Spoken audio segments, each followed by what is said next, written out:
सुप्रभात विद्यार्थियों, स्वागत है हमारे इस YouTube चैनल में। आज की कक्षा देवनागरी लिपि के विकास, गुण व दोष पर केंद्रित है। मैं अवगत करा दूं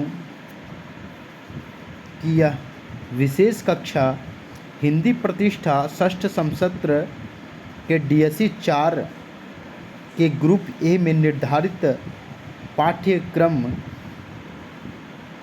में है, जिस पर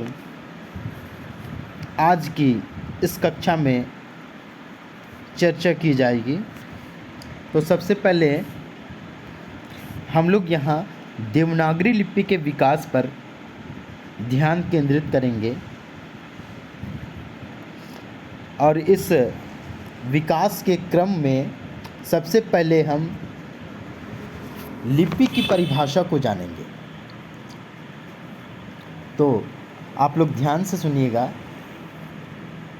सबसे पहले लिपि की परिभाषा, क्योंकि लिपि और भाषा में जो संबंध है उस दृष्टिकोण से भाषा को भी जानना जरूरी है।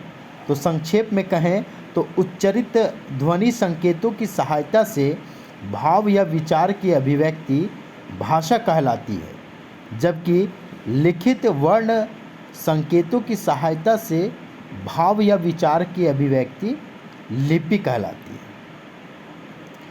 एक बार फिर से दोहरा दूं, उच्चारित ध्वनि संकेतों की सहायता से भाव या विचार की अभिव्यक्ति भाषा कहलाती है, जबकि लिखित वर्ण संकेतों की सहायता से भाव या विचार की अभिव्यक्ति लिपि कहलाती है।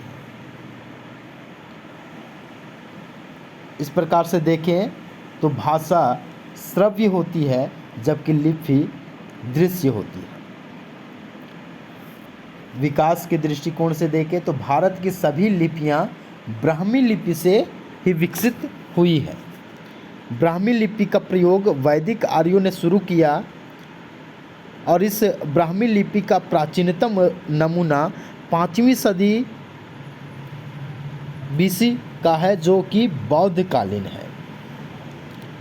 गुप्त काल के आरंभ में ब्राह्मी के दो भेद हो गए, उत्तरी ब्राह्मी और दक्षिणी ब्राह्मी। दक्षिणी ब्राह्मी से तमिल लिपि, कलिंग लिपि, तेलुगु, कन्नड़ लिपि, ग्रंथ लिपि जो तमिलनाडु से संबंधित है, मलयालम लिपि जिसे ग्रंथ लिपि से विकसित माना जाता है, इसका विकास हुआ है। दक्षिणी ब्राह्मी से इन लिपियों का विकास हुआ है। अब उत्तरी ब्राह्मी से जो है जिस लिपि का विकास हुआ है, उनमें से नागरी लिपि का नाम सर्वश्रेष्ठ है। तो उत्तरी ब्राह्मी से नागरी लिपि का विकास हुआ, और नागरी लिपि का जो विकास हुआ तो उसका क्रम इस प्रकार से है।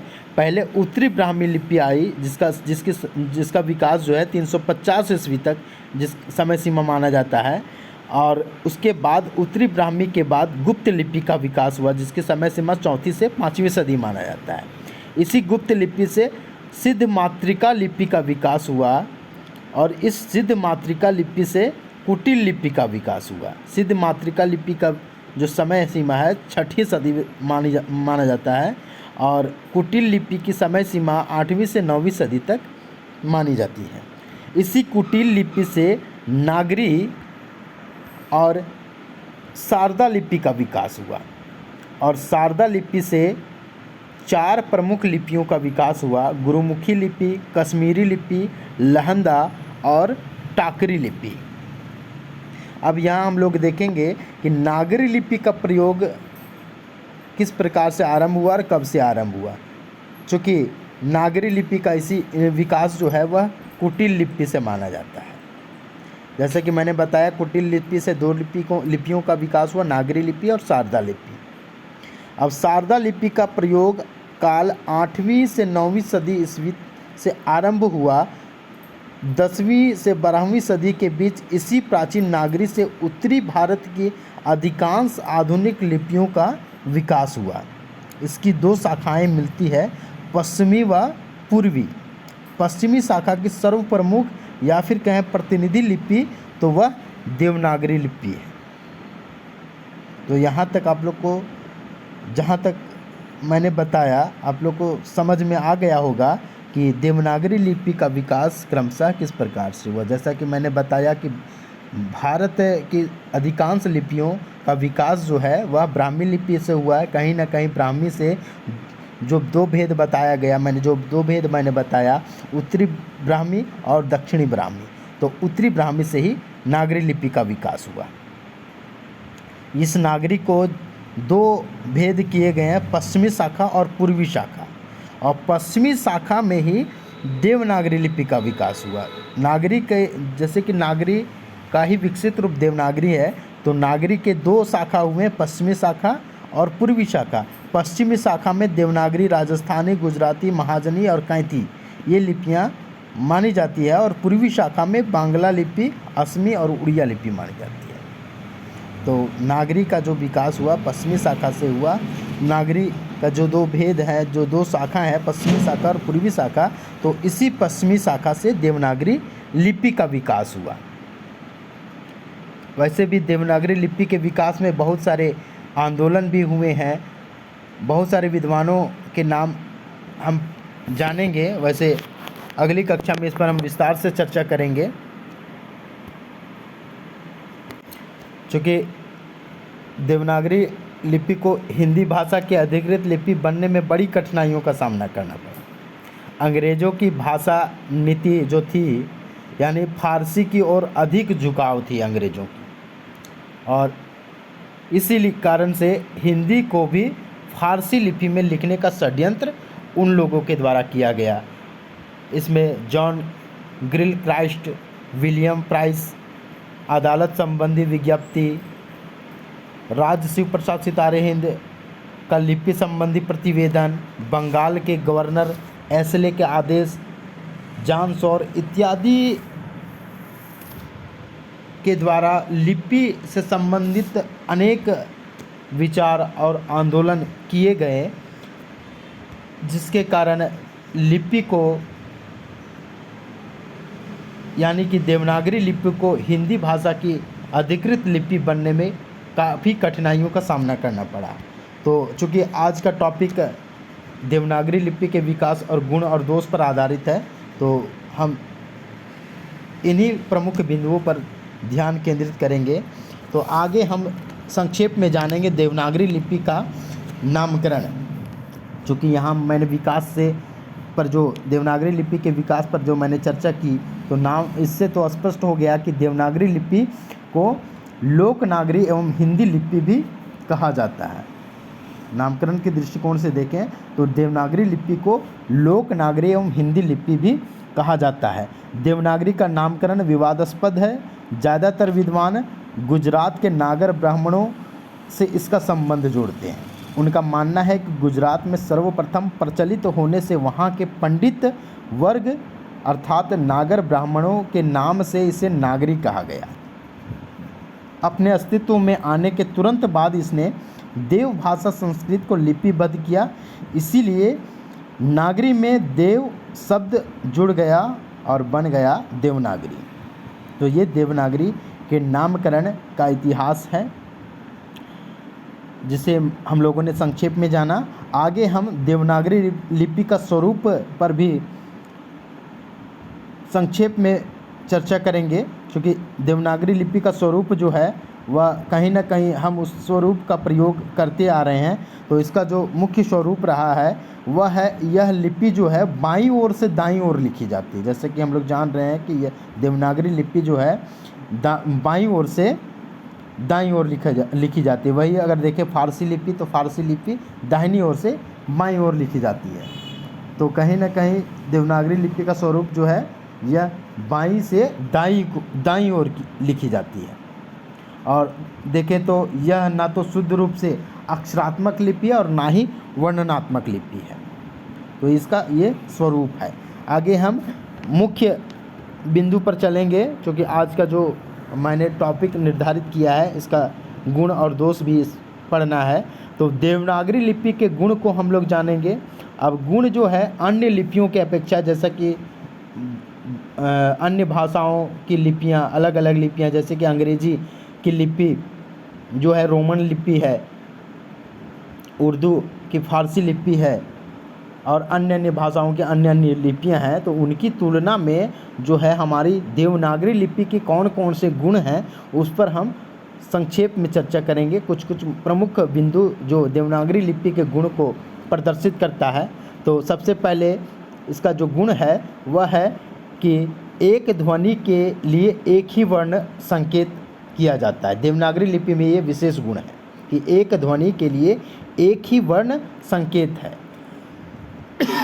दूसरा, एक वर्ण संकेत से अनिवार्यतः एक ही ध्वनि व्यक्त होता है। तीसरा गुण है जो ध्वनि का नाम वही वर्ण का नाम होता है, जो ध्वनि का नाम है वही वर्ण का नाम है।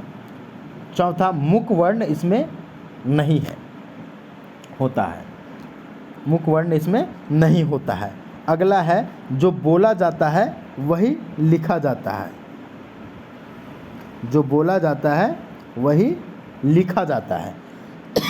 अगला है एक वर्ण में दूसरे वर्ण का भ्रम नहीं है, जबकि अन्य लिपियों में जैसे कि फारसी और खासकर रोमन लिपि में ऐसा भ्रम देखने को मिलता है। पढ़ा कुछ और जाता है और लिखा कुछ और जाता है। तो एक वर्ण में दूसरे वर्ण का भ्रम हिंदी में नहीं होता, जबकि अंग्रेजी में इस प्रकार के भ्रम देखे जाते हैं। अगला जो देवनागरी लिपि का गुण है वह है उच्चारण के सूक्ष्मतम भेद को भी प्रकट करने की क्षमता है। आठवां जो गुण है वह है वर्णमाला ध्वनि वैज्ञानिक पद्धति के बिल्कुल अनुरूप है। अगला इसका गुण है प्रयोग बहुत व्यापक, यानी जैसे देखें संस्कृत, हिंदी, मराठी, नेपाली की एकमात्र लिपि है। प्रयोग इसका बहुत व्यापक है, जैसा कि देवनागरी लिपि को हम लोग सिर्फ हिंदी की लिपि के अंतर्गत नहीं रखते हैं। हिंदी का ही लिपि देवनागरी लिपि नहीं है, इसके अलावा संस्कृत, मराठी, नेपाली इत्यादि की जो है लिपि वह एकमात्र देवनागरी लिपि है। और यह जो इसका एक विशेष गुण है कि भारत की अनेक लिपियों के निकट है यह देवनागरी लिपि। तो ये हो गए हैं देवनागरी लिपि के प्रमुख गुण। अब हम देवनागरी लिपि के कुछ प्रमुख दोष को देखेंगे, क्योंकि भाषा और लिपि में ऐसा नहीं कि दोष नहीं है, दोष के आधार पर ही जो है भाषा और लिपि का जो है सो मानकीकरण किया जाता है, सुधार किया जाता है। तो देवनागरी लिपि में बहुत सारे सुधार किए गए हैं, इस पर भी हम चर्चा करेंगे। तो देवनागरी लिपि के जो प्रमुख दोष हैं, पहला जो है वह कुल मिलाकर देखा जाए तो 403 टाइप होने के कारण टंकन यानी कि मुद्रण में कठिनाई होती है, टंकन और मुद्रण में कठिनाई होती है। दूसरा, शिरोरेखा का प्रयोग अनावश्यक अलंकरण के लिए। तीसरा, अनावश्यक वर्ण री री री लरी लरी अंग या श आज जो है इन्हें कोई उच्चारण जो है शुद्ध रूप में शुद्ध यानी कि शुद्ध उच्चारण नहीं कर पाता है। तो ये समस्या, ये दोष देवनागरी लिपि में है। अगला है द्विरूप वर्ण, जैसे कि या, छात्र, झ, ण, र, श, स्र, ये सब जो है वे द्विरूप वर्ण है जिसमें परेशानियां होती है। समरूप वर्ण जैसे ख में र और व का भ्रम होना, घ में ध का भ्रम होना, म में भ का भ्रम होना, ये समरूप वर्ण के जो है दोष पाए जाते हैं। अगला है